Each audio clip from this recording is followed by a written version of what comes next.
આપનું સ્વાગત છે। આજે આપણે એક એવી વસ્તુ વિશે વાત કરીશું જે આપણી આખી દુનિયાને પાવર આપે છે, પણ આપણે ભાગ્યે જ એને નોટિસ કરીએ છીએ। હા, હું વાત કરી રહી છું 3-ફેઝ ટ્રાન્સફોર્મરની। ક્યારે વિચાર્યું છે કે પાવર પ્લાન્ટમાંથી આપણા ઘર સુધી વીજળી કેવી રીતે આવે છે? આમ તો આ બહુ સહેલું લાગે, પણ હકીકતમાં સેંકડો કિલોમીટર દૂરથી આટલી બધી વીજળી લાવવી એ એન્જિનિયરિંગ માટે એક મોટો પડકાર છે। જરા વિચારો, મોટા પાવર ગ્રીડમાં લગભગ 6% જેટલી વીજળી તો રસ્તામાં જ ગરમી બનીને વેડફાઈ જાય છે। મતલબ કે જે વીજળી બની એમાંથી આટલો બધો ભાગ તો આપણા સુધી પહોંચતો જ નથી। તો સવાલ એ છે કે આ નુકસાનને ઓછું કેવી રીતે કરી શકાય? અને આનો જવાબ છે વોલ્ટેજમાં ફેરફાર। જુઓ, લાંબા અંતર માટે પાવરને હાઈ વોલ્ટેજ પર મોકલવામાં આવે છે અને પછી આપણા ઘરોમાં સલામત ઉપયોગ માટે તેને ફરીથી ઓછા વોલ્ટેજમાં ફેરવવામાં આવે છે। આ બિલકુલ એવું છે કે જાણે પાઇપમાં પાણીને દૂર સુધી મોકલવા માટે આપણે પ્રેશર વધારીએ છીએ। હાઈ વોલ્ટેજથી પાવર લોસ ખૂબ જ ઘટી જાય છે।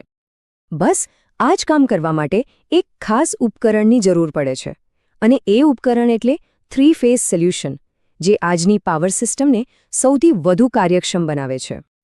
આજકાલના જે પાવર ગ્રીડ છે એની કરોડરજ્જુ જ 3-ફેઝ પાવર છે। હવે સિંગલ ફેઝની સરખામણીમાં આમાં શું ખાસ છે?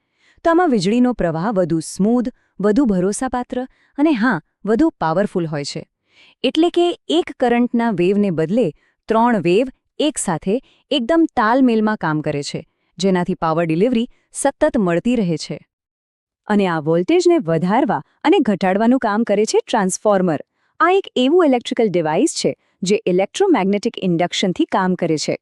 તે પાવર પ્લાન્ટ પર વોલ્ટેજને સ્ટેપ અપ એટલે કે વધારી દે છે, જેથી વીજળી દૂર સુધી ઓછા નુકસાન સાથે પહોંચી શકે, અને પછી આપણા શહેરો અને ઘરો પાસે એ જ વોલ્ટેજને સ્ટેપ ડાઉન એટલે કે ઘટાડી દે છે, જેથી આપણે એને સુરક્ષિત રીતે વાપરી શકીએ।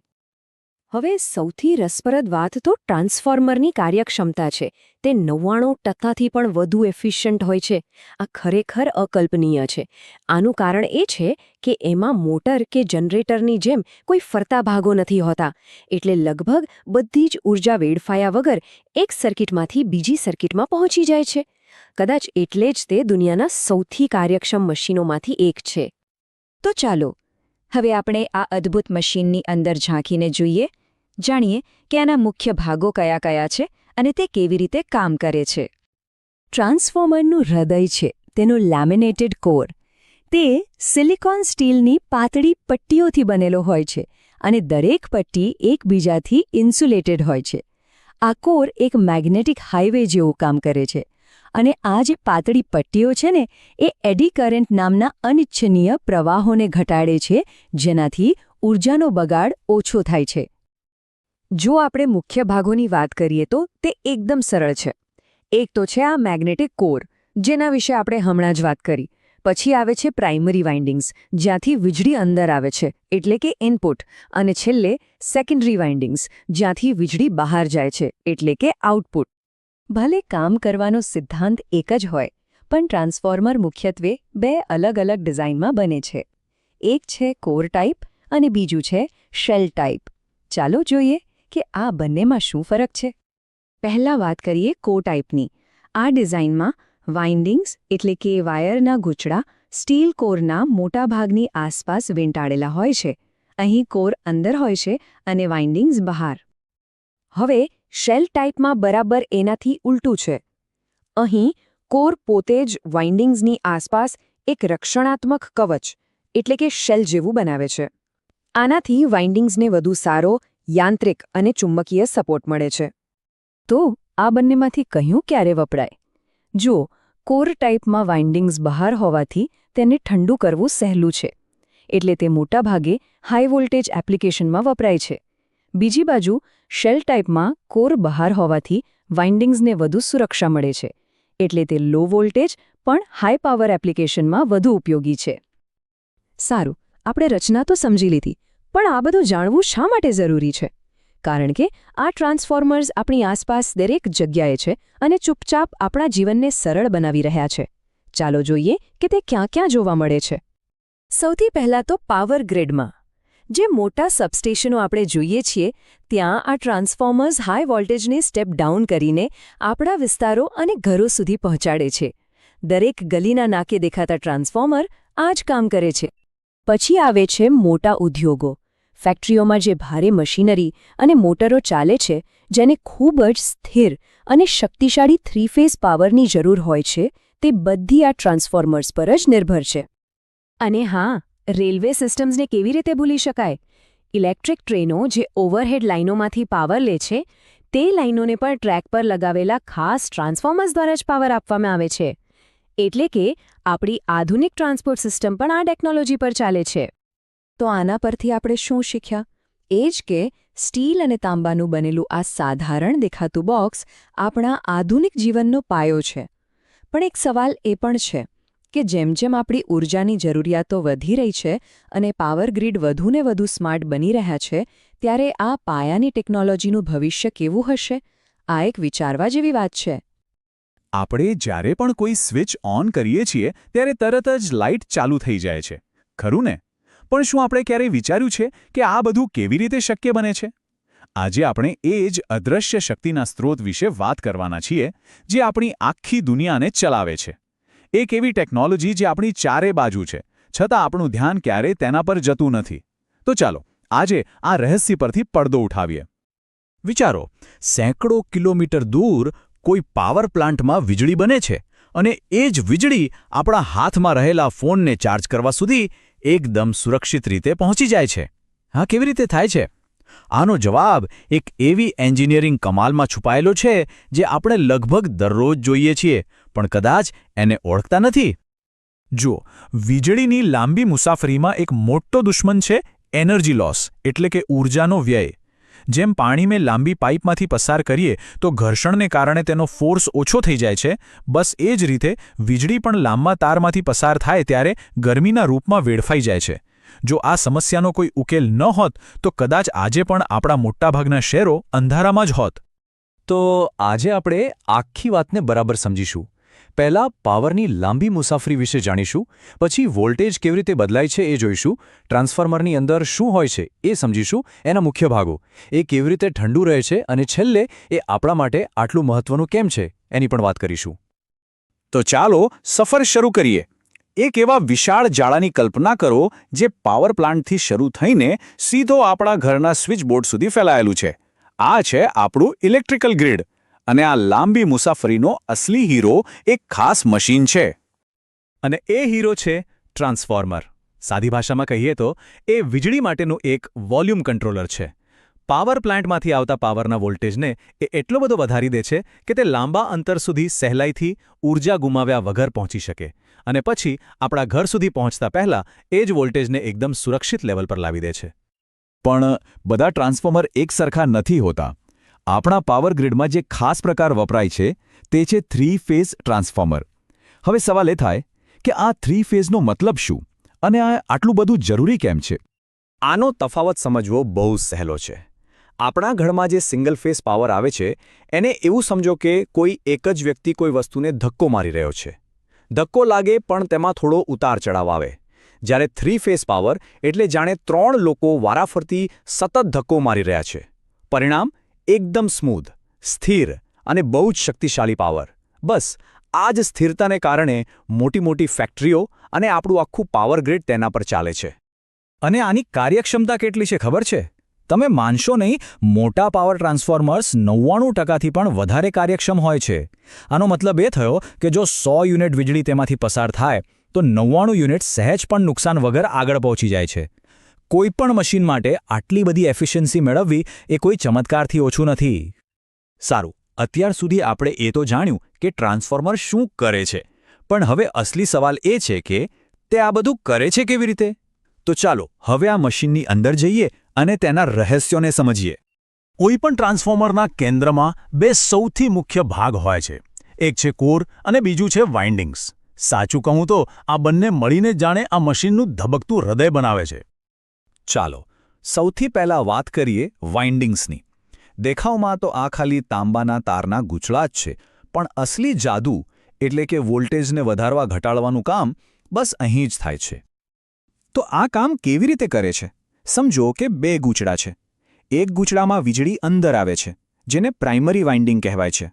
બીજામાંથી વીજળી બહાર જાય છે, જેને સેકન્ડરી વાઇન્ડિંગ કહેવાય છે. હવે વોલ્ટેજ કેટલો બદલાશે ને એનો બધો આધાર આ બંને ગૂંચળામાં તારના કેટલા આંટા છે તેના પર છે.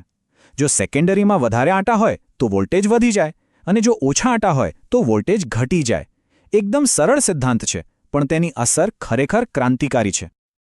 હવે વારો આવે છે બીજા મુખ્ય ભાગનો, એટલે કે કોર. જો વાઇન્ડિંગ્સ જાદુગર હોય તો કોર એ જાદુ કરવા માટેનું સ્ટેજ છે. એને તમે એક ચુંબકીય સુપર હાઇવે કહી શકો, જે ઊર્જાને એક વાઇન્ડિંગથી બીજા વાઇન્ડિંગ સુધી પહોંચાડે છે. કોરનું કામ બહુ સીધું છે. જ્યારે પહેલા ગૂંચળામાં વીજળી આવે ત્યારે જે ચુંબકીય ક્ષેત્ર બને તેને પકડીને સીધું બીજા ગૂંચળા સુધી પહોંચાડવાનું. અને મજાની વાત તો એ છે કે આ ચુંબકીય પુલને કારણે જ વીજળી એક ગૂંચળામાંથી બીજામાં જમ્પ કરી શકે છે, ભલે તે બંને એકબીજાને અડતા પણ ન હોય. કોર અને વાઇન્ડિંગ્સ તો આપણા હીરો છે, પણ કોઈ પણ હીરોને કામ કરવા માટે એક સારી સપોર્ટ ટીમની જરૂર તો પડે જ. બસ એવી જ રીતે ટ્રાન્સફોર્મર પાસે પણ એવી સિસ્ટમ્સ છે જે તેને ઠંડુ, શાંત અને એકદમ કંટ્રોલમાં રાખે છે. એની અંદર જે ખાસ તેલ ભરેલું હોય છે એ તો જાણે એનું જીવન રક્ત છે. એ તેને ઠંડુ પણ રાખે છે અને શોર્ટ સર્કિટ થતાં પણ બચાવે છે. બહાર જે પાંખો જેવી રચના દેખાય છે, એટલે કે રેડિએટર્સ, તે ફેફસાની જેમ અંદરની ગરમીને બહાર ફેંકી દે છે. અને ઉપર જે સિરામિકના ભાગો દેખાય છે એ બુશિંગ્સ ઊંચા વોલ્ટેજને સુરક્ષિત રીતે અંદર બહાર આવવા જવાનો રસ્તો કરી આપે છે. આ ઠંડક આપવાની આખી પ્રક્રિયા એકદમ કુદરતી રીતે ચાલે છે. અંદરનું તેલ ગરમ થાય એટલે હલકું બનીને ઉપર જાય છે, ત્યાંથી રેડિએટર્સમાં જઈને ઠંડુ પડે છે અને ઠંડુ થતાં જ ભારે બનીને પાછું નીચે આવી જાય છે. બસ આ ચક્ર સતત ચાલતું જ રહે છે અને એટલે જ ટ્રાન્સફોર્મર વર્ષો સુધી વગર અટકે સુરક્ષિત રીતે કામ કરી શકે છે. તો આપણે ટ્રાન્સફોર્મરની અંદરની આખી જટિલ દુનિયા જોઈ લીધી, પણ આ બધી ટેકનિકલ વાતોનો આપણા માટે શું અર્થ છે? આ સાધારણ દેખાતું બોક્સ આપણા રોજિંદા જીવન માટે આટલું બધું જરૂરી કેમ છે? આખી વાતનો સાર બસ એટલું જ છે કે દરેક પાવર સબસ્ટેશનમાં આપણા ઘર પાસેના વીજળીના થાંભલા પર આવા અસંખ્ય ટ્રાન્સફોર્મર્સ 24 કલાક 7 દિવસ ચૂપચાપ પોતાનું કામ કરી રહ્યા છે. એ આપણા પાવર ગ્રીડના એવા અદૃશ્ય હીરો છે જેમના વગર આપણું આધુનિક જીવન એક ક્ષણ પણ શક્ય નથી. અને આ જ વાત આપણને ભવિષ્ય તરફ લઈ જાય છે. હવે જેમ જેમ આપણે સોલાર અને પવન ઊર્જા જેવા નવા સ્ત્રોતો તરફ આગળ વધી રહ્યા છીએ અને આપણું આખું પાવર ગ્રીડ વધુને વધુ સ્માર્ટ બની રહ્યું છે, ત્યારે આ 100 વર્ષ જૂના હીરોને પણ સમય સાથે બદલાવવું પડશે. તો ભવિષ્યના પડકારો માટે તે પોતાને કેવી રીતે તૈયાર કરશે, એ ખરેખર એક મોટો અને રસપ્રદ પ્રશ્ન છે. આપણી આખી દુનિયા, ખબર છે, એક એવી છુપી રચના પર ચાલે છે જે આપણને દેખાતી જ નથી. એક એવી સિસ્ટમ જે સતત 24 કલાક કામ કરે છે. તો ચાલો આજે આપણે એ જ સમજીએ કે આ જાદુઈ વીજળી આપણા ઘર સુધી પહોંચે છે કેવી રીતે, અને હા, એની પાછળનું વિજ્ઞાન શું છે. ક્યારેય વિચાર્યું છે બસ એક સ્વિચ દબાવીએ અને આખા શહેરની લાઇટો ચાલુ થઈ જાય છે? આટલી બધી વીજળી આટલી સરળતાથી કેવી રીતે મુસાફરી કરતી હશે? વેલ, આ સવાલ તો આપણા બધાના મનમાં ક્યારેક ને ક્યારેક આવ્યો જ હશે. એની પાછળ છે ને એકદમ જબરદસ્ત એન્જિનિયરિંગ છે, અને એનો જવાબ છુપાયેલો છે 2 શબ્દોમાં: ફેઝ અને ટ્રાન્સફોર્મર્સ. તો બધો ખેલ છે ને એ તાલમેલનો જ છે. પણ આ તાલમેલ શું છે એ સમજવા માટે આપણે પાવર ગ્રીડના એકદમ પાયાના સિદ્ધાંતને સમજવું પડશે. અને એ સિદ્ધાંત એટલે વિદ્યુત ફેઝ. ફેઝ એટલે શું? એકદમ સાદા શબ્દોમાં કહીએ તો વીજળીનો એક સતત પાણીના તરંગ જેવો પ્રવાહ. બસ આટલું જ. પણ ખરો જાદુ ત્યારે થાય છે જ્યારે આપણે એક પ્રવાહને બદલે 3 પ્રવાહનો એકસાથે ઉપયોગ કરીએ, અને એનાથી જે ફરક પડે છે ને એ ખરેખર જબરદસ્ત છે. આને સમજવા માટે એક મસ્ત ઉદાહરણ છે. વિચારો કે એક વ્યક્તિ કારને ધક્કો મારી રહ્યો છે. એ છે સિંગલ ફેઝ પાવર. ધક્કો લાગશે, પણ એમાં ઉતાર ચડાવ રહેશે. હવે વિચારો કે 3 લોકો એકસાથે એક તાલમેલમાં કારને ધક્કો મારી રહ્યા છે. એ છે 3 ફેઝ પાવર. એકદમ સ્મૂધ, એકદમ સતત પાવર ડિલિવરી. બસ આ જ કારણ છે કે મોટા ઉદ્યોગો અને આખા શહેર માટે 3 ફેઝ પાવર જરૂરી છે, કારણ કે એ 3 પ્રવાહ એકબીજાને પરફેક્ટલી બેલેન્સ કરે છે. ઓકે, તો આપણી પાસે સ્મૂધ, સતત પાવર તો આવી ગયો. પણ સવાલ એ છે કે એને પાવર પ્લાન્ટથી લઈને આપણા ઘર સુધી સેંકડો કિલોમીટર દૂર અસરકારક રીતે પહોંચાડવો કેવી રીતે? બસ અહીં જ એન્ટ્રી થાય છે આપણા આજના હીરોની, ટ્રાન્સફોર્મર. જુઓ, ટ્રાન્સફોર્મરનું કામ સિમ્પલ છે. વોલ્ટેજને બદલવાનું. પાવર પ્લાન્ટમાંથી જ્યારે વીજળી નીકળે ને ત્યારે તેને ખૂબ જ હાઈ વોલ્ટેજ પર મોકલવામાં આવે છે. કેમ? કારણ કે એનાથી રસ્તામાં પાવર લોસ ઓછો થાય. પછી આપણા ઘર પાસે પહોંચતા એ જ ટ્રાન્સફોર્મર એ ખતરનાક હાઈ વોલ્ટેજને એકદમ સુરક્ષિત, વાપરી શકાય એવા લેવલ પર નીચે લઈ આવે છે. એટલે જ મેં કહ્યું, આ આખી સિસ્ટમનો અસલી હીરો તો ટ્રાન્સફોર્મર જ છે. હવે આપણે આજના વિષયના એકદમ હાર્ડમાં જઈ રહ્યા છીએ. એક 3-ફેઝ ટ્રાન્સફોર્મરની અંદર જે વાયરિંગ હોય છે એની કોઇલને જોડવાની 2 મુખ્ય રીતો છે, 2 મુખ્ય રચનાઓ, અને આ નાનકડી ડિઝાઇનનો ફરક જ બધું નક્કી કરે છે. અને એના નામ છે સ્ટાર અને ડેલ્ટા. હા, સ્ટાર અને ડેલ્ટા. આ કોઈ એવા તેવા નામ નથી. આ નામ એમની ભૌમિતિક રચના પરથી આવ્યા છે.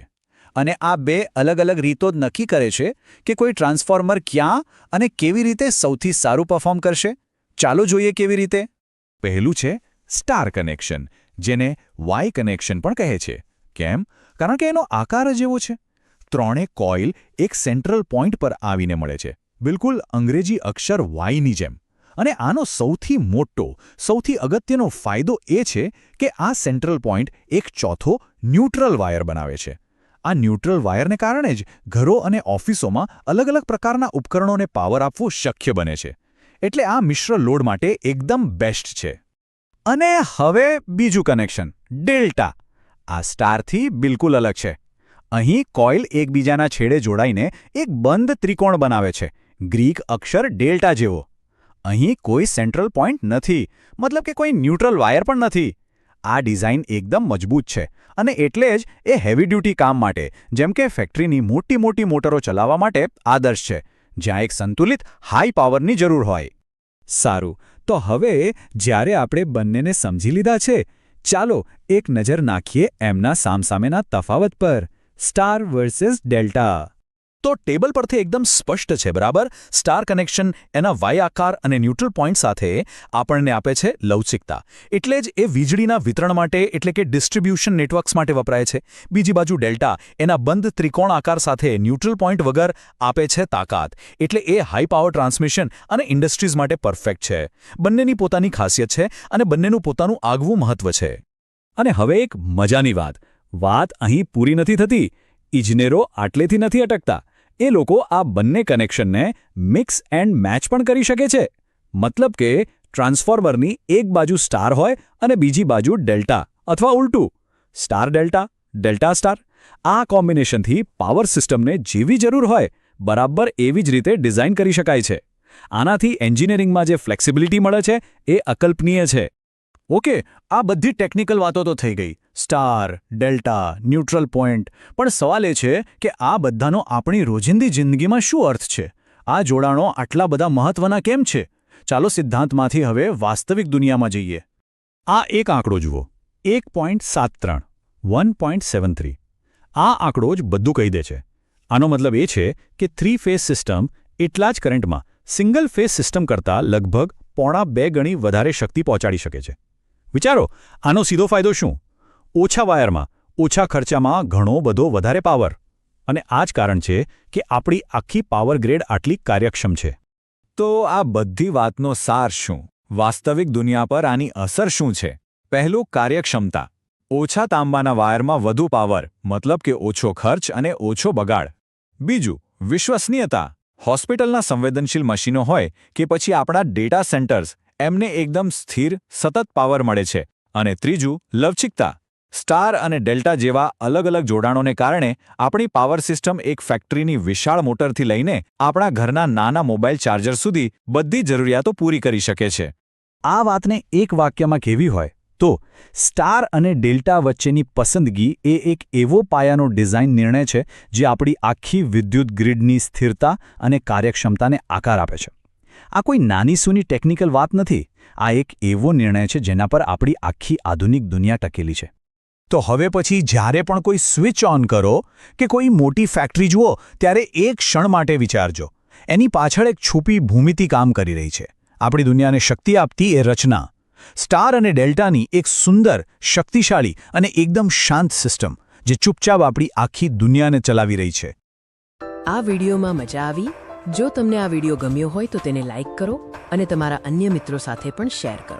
આવા વધુ માહિતીપ્રદ વિડીયો જોવા માટે મોતીલાલ ભોએ ચેનલને સબસ્ક્રાઇબ કરો. આ વિડીયો જોવા બદલ આભાર.